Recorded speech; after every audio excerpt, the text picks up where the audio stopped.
성경 말씀 마태복음 12장 46절에서 50절까지의 말씀입니다. 우리 같이 읽겠습니다. 예수께서 무리에게 말씀하실 때에 그의 어머니와 동생들이 예수께 말하려고 밖에 섰더니 한 사람이 예수께 여짜오되 보소서 당신의 어머니와 동생들이 당신께 말하려고 밖에 서 있나이다 하니 말하던 사람에게 대답하여 이르시되 누가 내 어머니며 내 동생들이냐 하시고 손을 내밀어 제자들을 가리켜 이르시되 나의 어머니와 나의 동생들을 보라.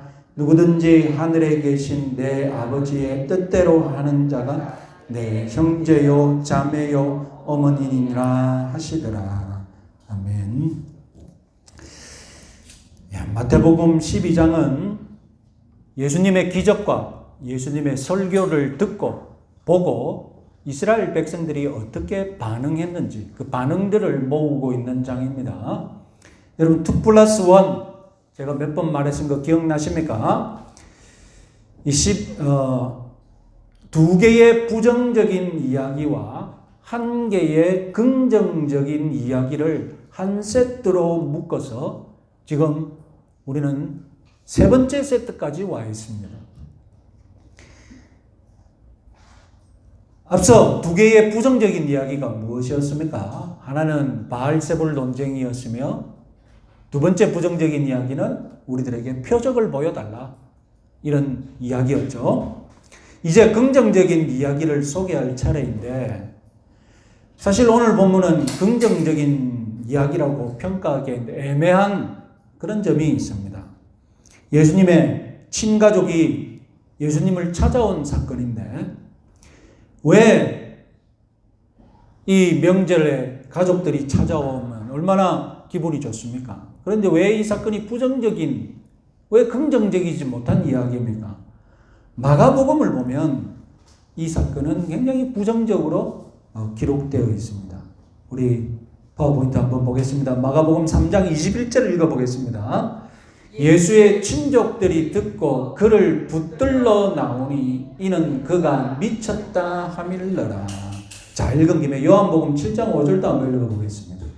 이는 그 형제들까지도 예수를 믿지 아니함이러라. 자, 여러분 마가는 인간적인 사정을 자세히 소개하는데 열심이었습니다.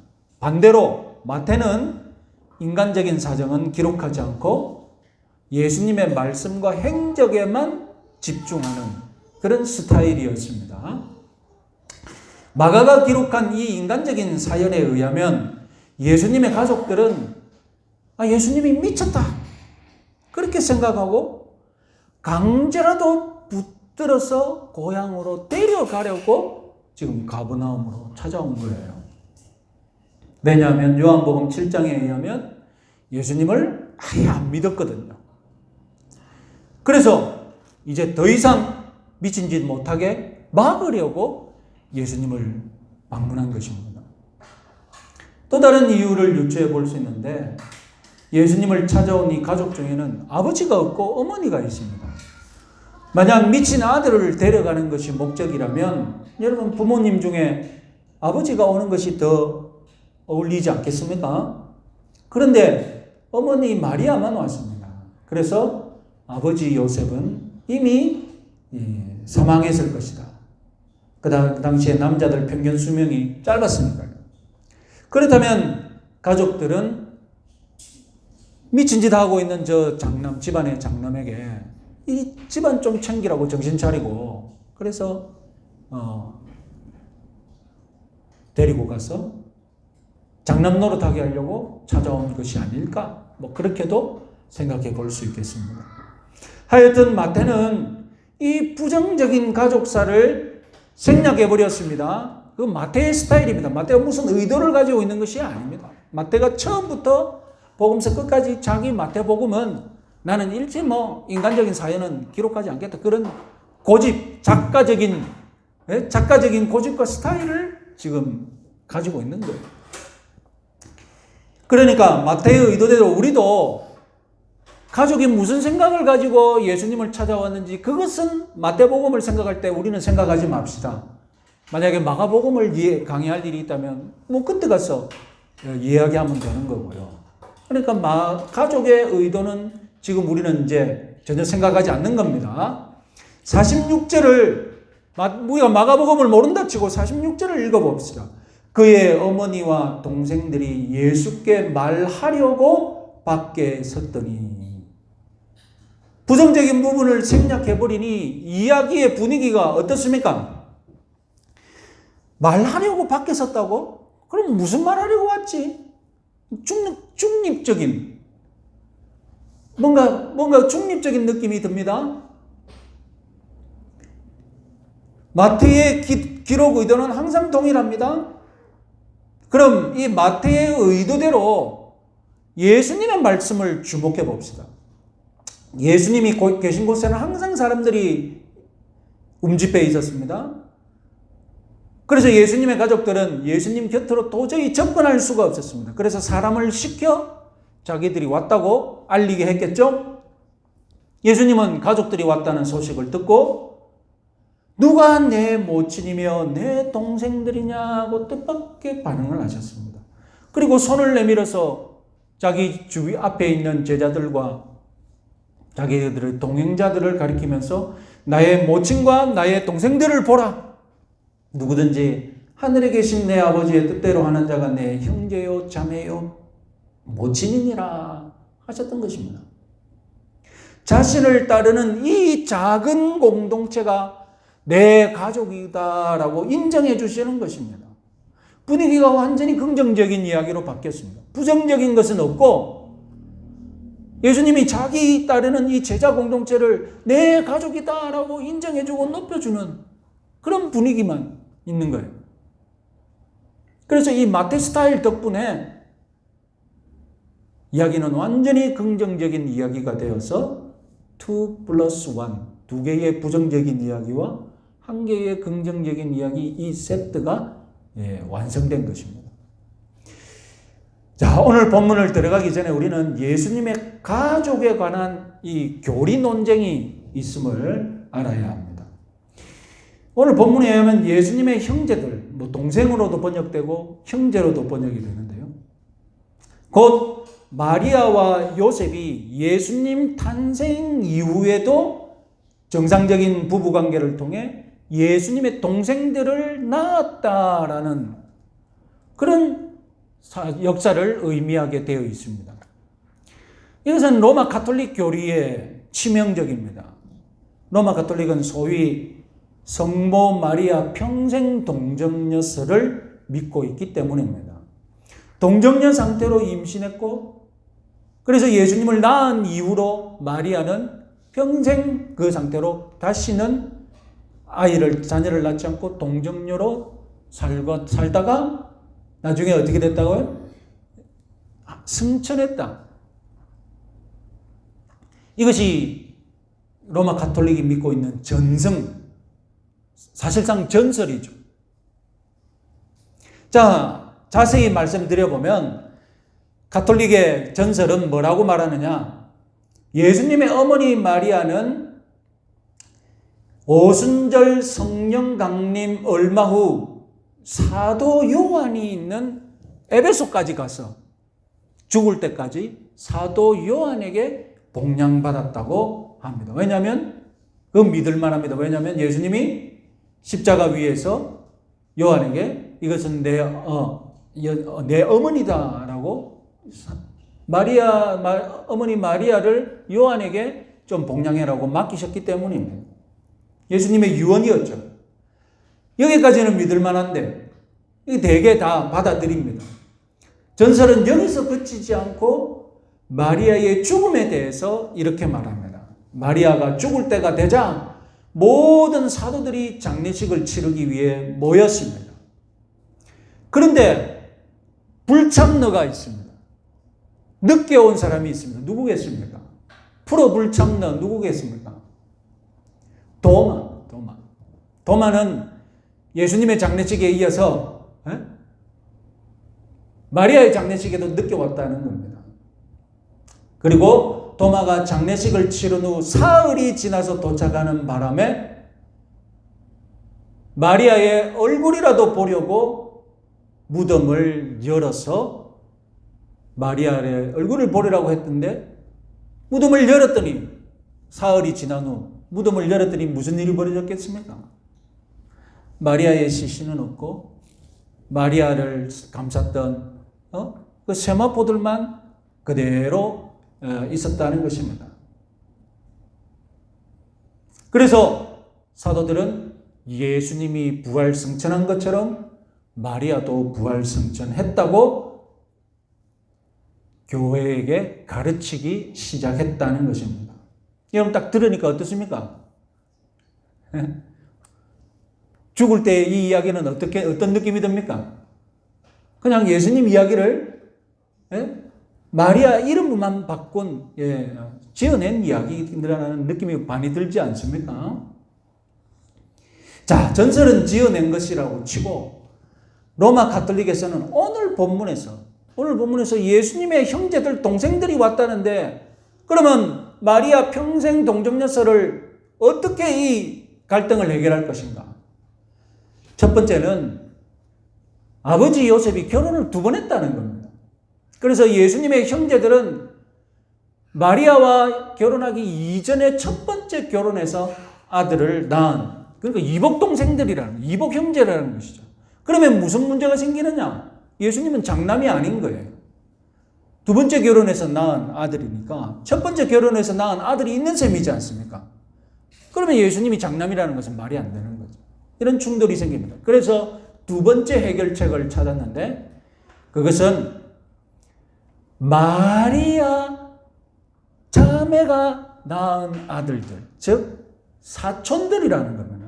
왜냐하면 이 형제 아들이라는 단어는 헬라어상으로 다른 문맥에서는 사촌들에게도 적용될 수 있기 때문에 그래서 로마 가톨릭은 이 예수님을 찾아온 형제들, 동생들은 사실상 사촌 동생, 외사촌 동생들이라는 겁니다.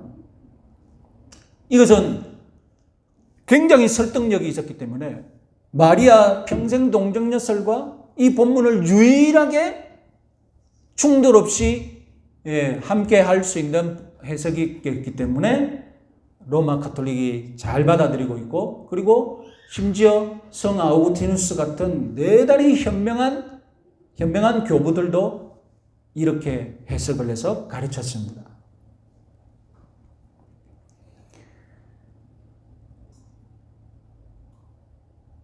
오늘날 마태복음을 연구하는 가톨릭 학자들도 이 마리아의 전설을 의심스러워합니다. 그래서 뭐라고 하느냐? 마태복음 주석하는 가톨릭 학자들은 뭐라고 말하느냐? 우리 같이 한번 읽어보겠습니다. 마리아가 영원한 동정녀였다는 전설을 마태가 알고 있는지 의심스럽다. 여러분 노골적으로 동정녀 마리아설은 성경에 지지가 없다 이렇게 말하기가 어려우니까 가톨릭 학자로서 그렇게 말하기가 어려우니까 비비 꼬아가지고 어떻게 말하고 있습니까? 마태가 영원한 동정녀였다는 그 이야기를 알고 있는지 의심스럽다. 몰랐다라고도 못 적어요. 마태는 영원한 동정녀설을 몰랐다라고 적기도 힘드니까 알고 있는지 의심스럽다. 비비비비 꼬아가지고 결국은 여러분 그 잎은 속뜻은 무엇입니까? 이 모든 속뜻은 무엇입니까? 마리아의 영원 동정녀설은 성경적인 근거가 전혀 없다는 겁니다. 전혀 없다는 겁니다.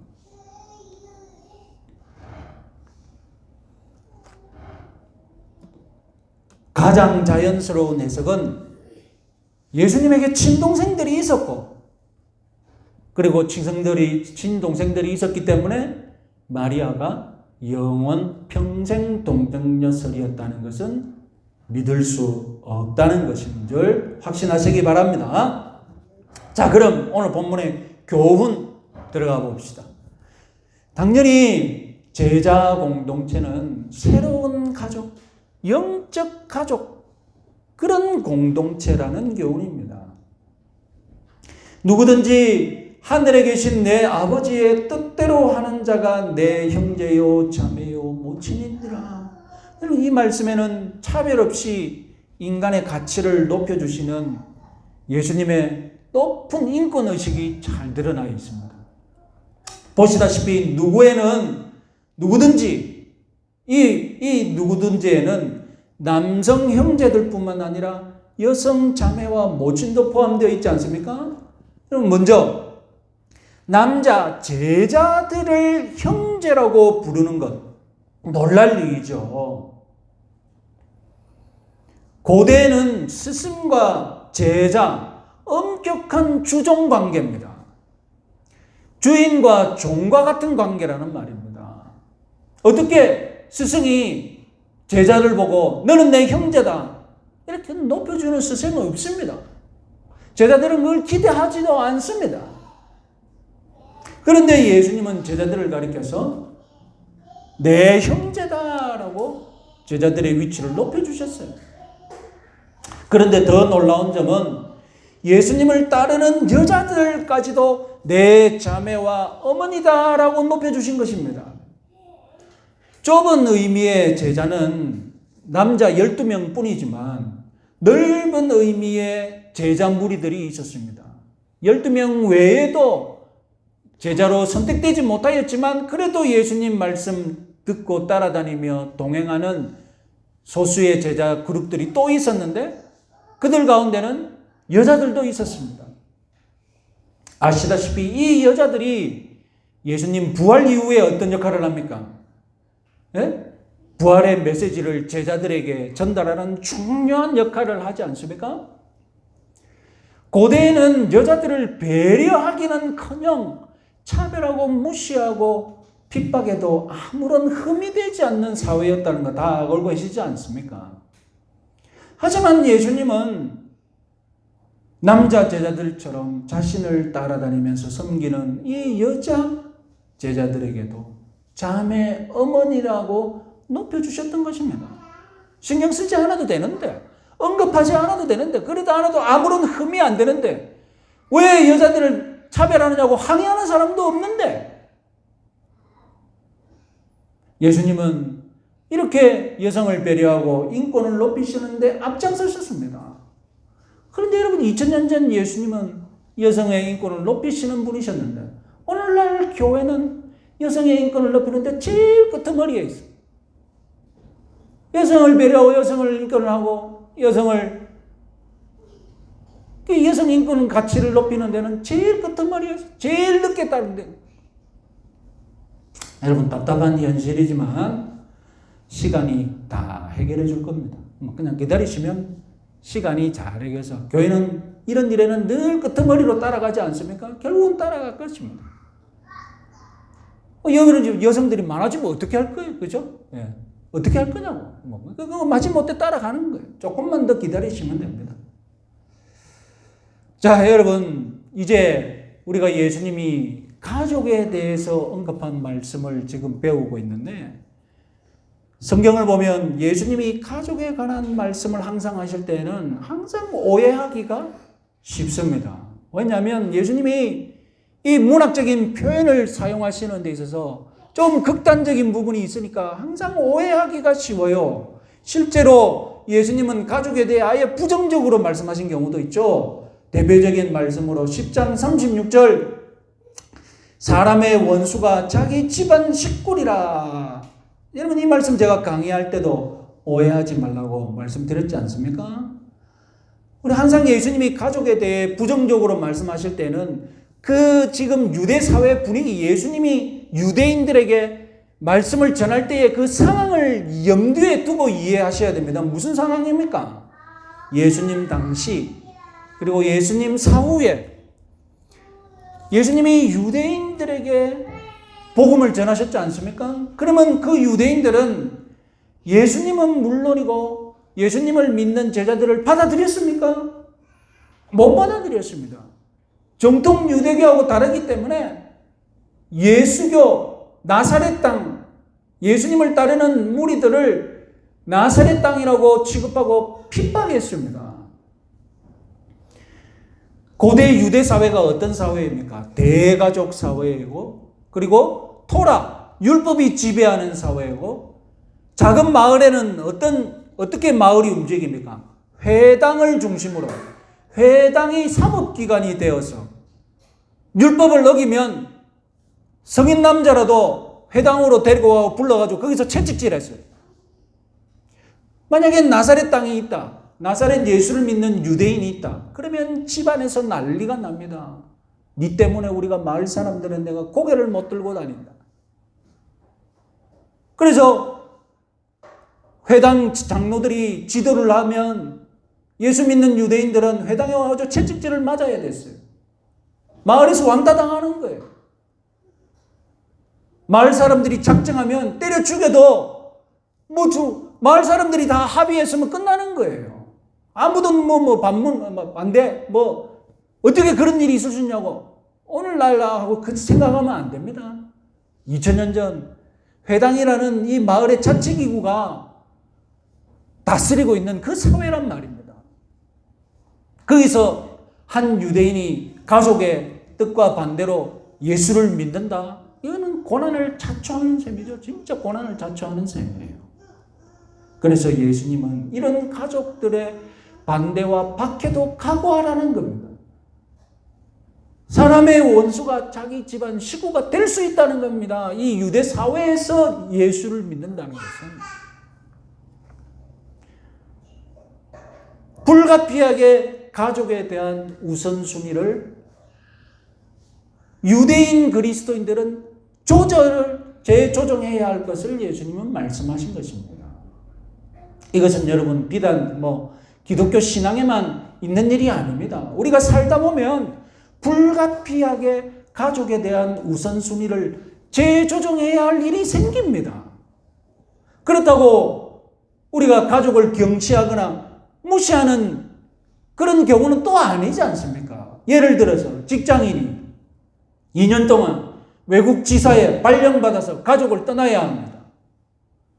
그 사람이 가족과 떨어져서 2년 동안 외국에 간다고 해서 그 사람이 가족에 대한 책임을 무시하는 형편없는 사람입니까? 아니지 않습니까?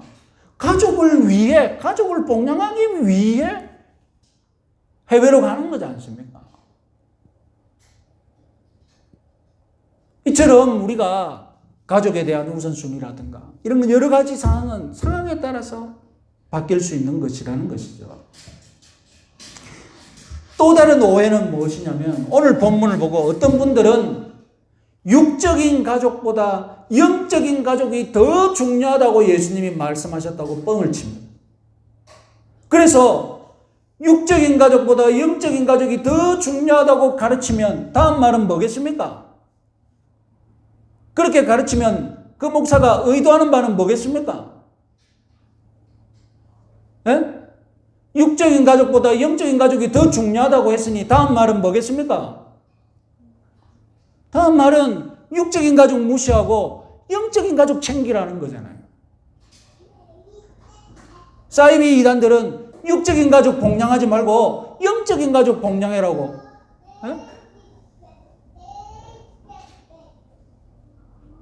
무슨 일이 있어도 혈족을 무시하라는 것은 예수님의 가르침이 아니고 인간의 가르침이에요. 가족이야말로 하나님이 만드신 최초의 인간관계임을 성경 첫 장이 말하고 있지 않습니까? 우리 기독교인들은 혈족을 사랑하고 혈족의 의무를 해야 한다고 굳이 말할 필요가 있겠습니까? 이 말한다는 것이 이상한 일이지 않습니까? 마태복음 13장 끝부분을 보면 예수님이 나사렛에 있는 가족을 방문하는 기록이 나옵니다. 예수님도 고향에 가셔서 자기의 의무를 다하려고 하셨던 거예요. 가장 의미 있는 기사는 마태복음 15장에서 마태복음 15장 4절 6절을 읽어보겠습니다. 마태복음 15장 4절 6절 하나님이 이르셨으되 내 부모를 공경하라 하시고 또 아버지나 어머니를 비방하는 자는 반드시 죽임을 당하리라 하셨거늘 너희는 이르되 누구든지 아버지에게나 어머니에게 말하기를 내가 드려 유익하게 할 것이 하나님께 드림이 되었다고 하기만 하면 그 부모를 공경할 것이 없다 하여 너희의 전통으로 하나님의 말씀을 대하는도다. 나중에 15장 가서 말씀드리겠지만 간단하게 말씀드리면 유대인들이 부모 공양할 것을 하나님께 바쳐버리고 나는 하나님께 드렸습니다 라고 부모님께 안 드린다는 거예요. 이런 일이 2000년 전 유대 사회에서 벌어지고 있었다는 거예요. 예수님이 비난하잖아요. 어떻게 부모님 드릴 것을 하나님께 드렸다고 부모님을 안 드리냐는 거예요. 십계명 어기는 것이라고. 오늘날 예수님 이 말씀을 오늘날 상황에 적용하면 가족 복양할 돈을 교회에 바쳤고 난 교회에 바쳐서 가족들 돈이 없다. 이렇게 말하는 사람을 예수님이 너는 하나님 계명 어기는 것이다 라고 말하는 거예요. 교회 드려도 교회 안 드려도 좋으니까 가족께 열심히 드리세요. 가족 드리고 남은 돈을 교회에 드리고 그래도 하나님 기뻐하십니다.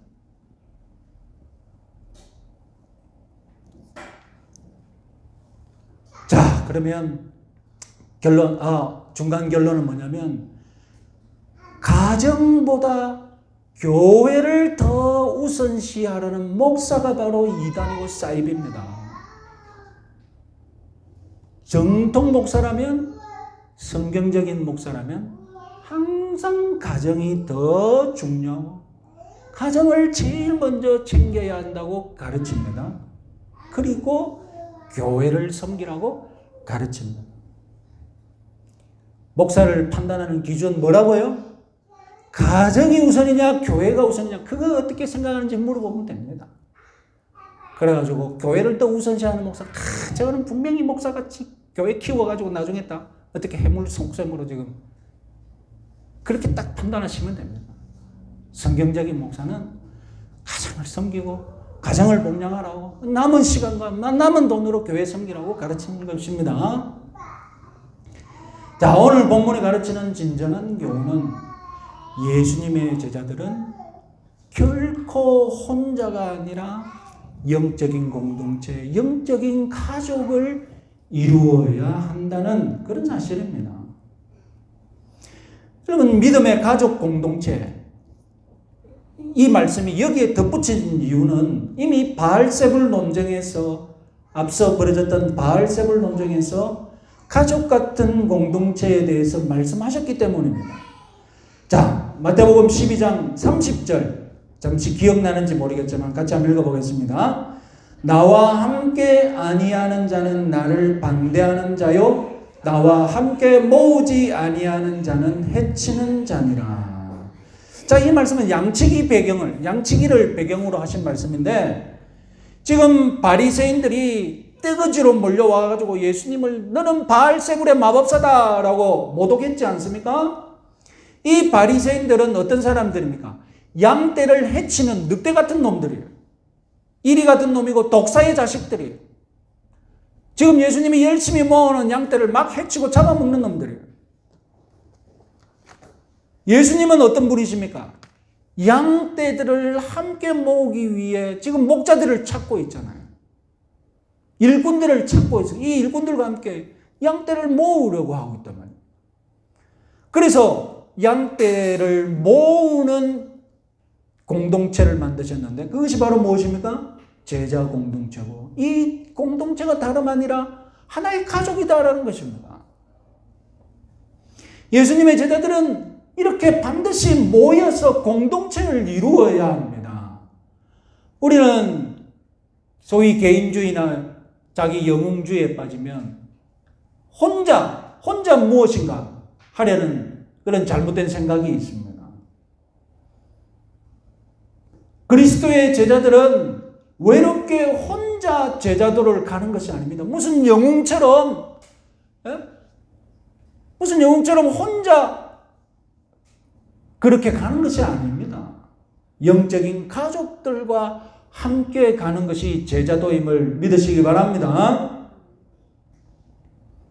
바람직한 것은 육신의 가족, 육신의 가족 모두가 또 하나의 영적인 가족, 작은 교회가 되는 것이죠. 이것이 가장 바람직한 것이죠. 그러나 현실에서는 안타깝게도 하나의 신앙으로 묶어지지 못하고 갈등을 겪는 가정이 있습니다. 갖가지 사연으로 가족이 없을 수도 있고 가족이 가족 같지 않을 수도 있습니다. 지금 예수님 자신의 가정이 그렇지 않습니까? 그럴 때에는 이 영적인 가족들이 나서야죠. 가족처럼 나누고 가족처럼 보살피고 가족처럼 케어해 줘야죠. 이렇게 제자들끼리 새로운 가족 관계를 누리라는 것이지 혈족을 무시해야 하는 뜻은 아닌 줄 믿으시기 바랍니다.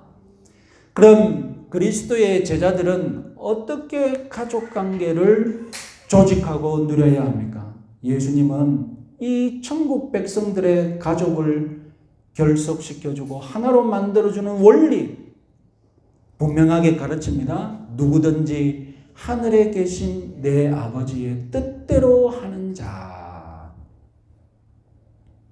예수님과 제자들 모두를 한 가정으로 묶어주는 원리는 무엇입니까? 하늘에 계신 내 아버지의 뜻대로 행하는 것입니다. 제자라고 저절로 예수님의 가족이 되는 것이 아닙니다. 무조건 그저 생각도 없이 예수님 따라다닌다고 해서 제자가 되는 것이 아닙니다. 가룟 유다를 보세요. 죽기 전날까지 예수님 잘 따라다녔지만 죽기 전날까지 예수님 공동체의 회계, 돈 담당하고 재정 담당하는 집사였지만 그는 예수님의 가족이 아니었지 않습니까? 따라다닌다고, 교회에 출입한다고 이 영적인 가족의 공동체가 되느냐? 아니라는 겁니다. 진정한 하늘나라의 가족 공동체가 되려면 내가 먼저 우리 모두가 하나님의 뜻을 행하고 애쓰는 자들이 되어야죠. 의미심장하게도 예수님은 하나님의 뜻을 아는 자라고 말하지 않고 하나님의 뜻을 행하는 자라고 말씀하셨습니다. 우리 교회가 영적인 가족이 되지 못하는 이유, 그것은 바로 하나님의 뜻을 알기만 하고 행하지 않을 때에 이 가족 공동체에 문제가 생기는 거예요. 그래서 분열이 일어나고 다툼이 일어나고 그것을 보고 또 사람들이 실망해서 교회를 떠나고 교회에 안 나오고 가난한 성도가 되고 하나님의 뜻을 안다는 사람들이 세상 사람들과 똑같이 이권 다툼을 하고 알력 다툼을 하고 어떤 때는 교회 권력을 가진 자들이 자기 뜻대로 교회를 움직이려고 세상적인 정치 무슨 것처럼 막 설득하고 그래서 충격받고 상처 입고 교회를 나가버리는 것이죠.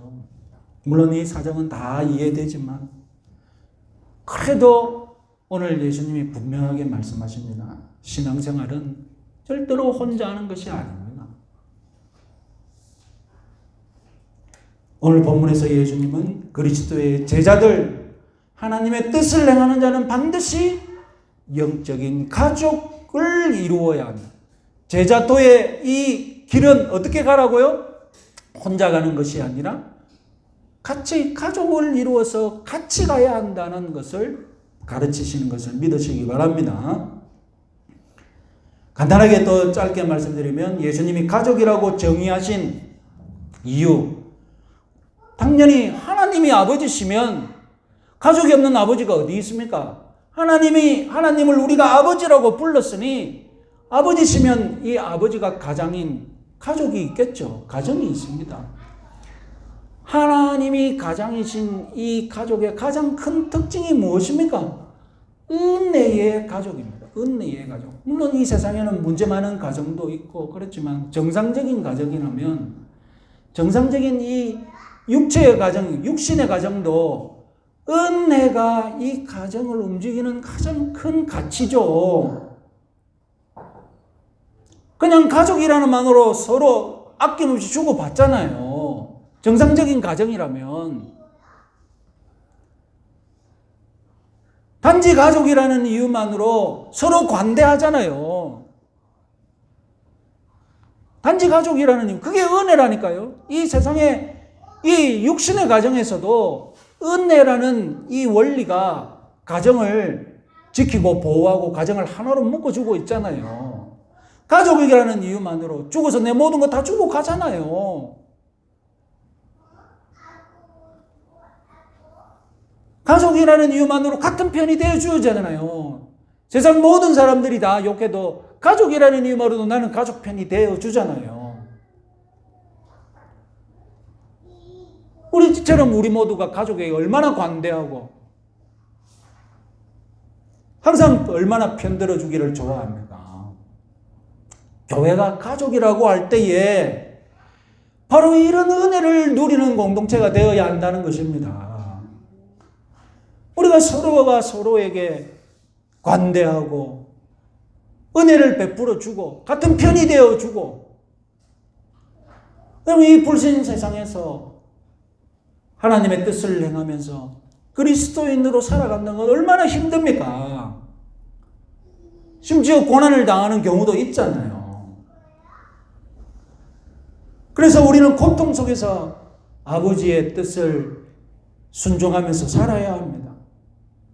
그리스도의 제자는 상처 입은 제자가 될 수밖에 없습니다. 그래서 이 상처 입은 제자가 어디 가서 위로를 받고 어디 가서 자기 편을 찾습니까?